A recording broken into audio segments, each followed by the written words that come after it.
এটা কোনো দুর্নীতির বিচার নয়, এটা একটা রাজনৈতিক বিচার।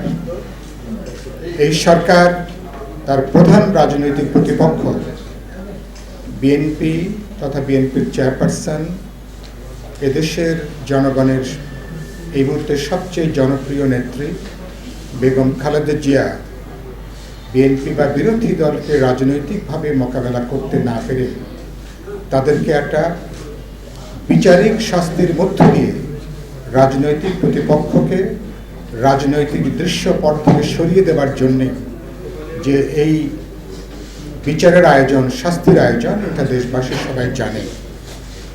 সেজন্য আজকে আমাদের বিরোধী দলগুলোর যে ৩১ দফার যে আন্দোলন আপনারা জানেন, সেখানে গুরুত্বপূর্ণ দাবি হচ্ছে বেগম খালেদা জিয়া সহ রাজনৈতিক কারণে যে সমস্ত হয়রানিমূলক মিথ্যা মামলা সেগুলো প্রত্যাহার করা এবং বেগম খালেদা জিয়ার মুক্তি। এটা আমাদের যুগপৎ আন্দোলনে ৩১ দফার একটা গুরুত্বপূর্ণ একটা দাবি। আমি এই সুযোগে সে কথাটা আপনাদেরকে আরেকবার আমি আপনাদেরকে স্মরণ করিয়ে দিচ্ছি। বন্ধুগণ, এই মুহূর্তে আমরা জানি যে ৩-৪টা বড় ঘটনা।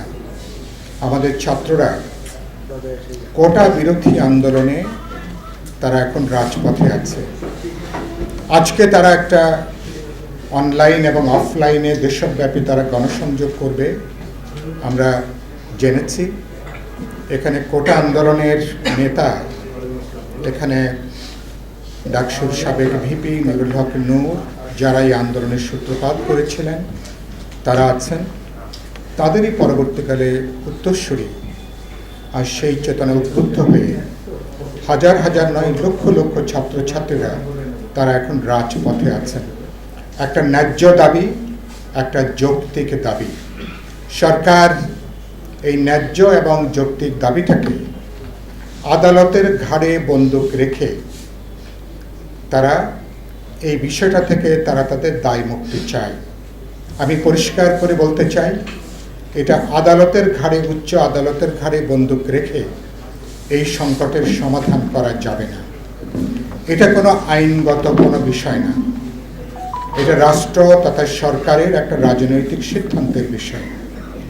আমি আজকের এই আলোচনা সভা থেকে পরিষ্কার করে দাবি তুলতে চাই, অনতিবিলম্বে কোটা সংস্কারের এই যে দাবিটা, যেটা ইতিমধ্যে গণ দাবিতে পর্যবসিত হয়েছে, এই দাবির ব্যাপারে জনগণের সমগ্র অংশের একটা ঐক্যমত তৈরি হয়েছে।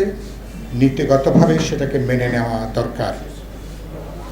এখানে প্রয়োজন বোধ একটা কমিশন গঠন করে সংশ্লিষ্ট মহলের সাথে আলাপ আলোচনা করে সমগ্র কোটা ব্যবস্থার একটা যৌক্তিক গণতান্ত্রিক একটা সংস্কার করা প্রয়োজন।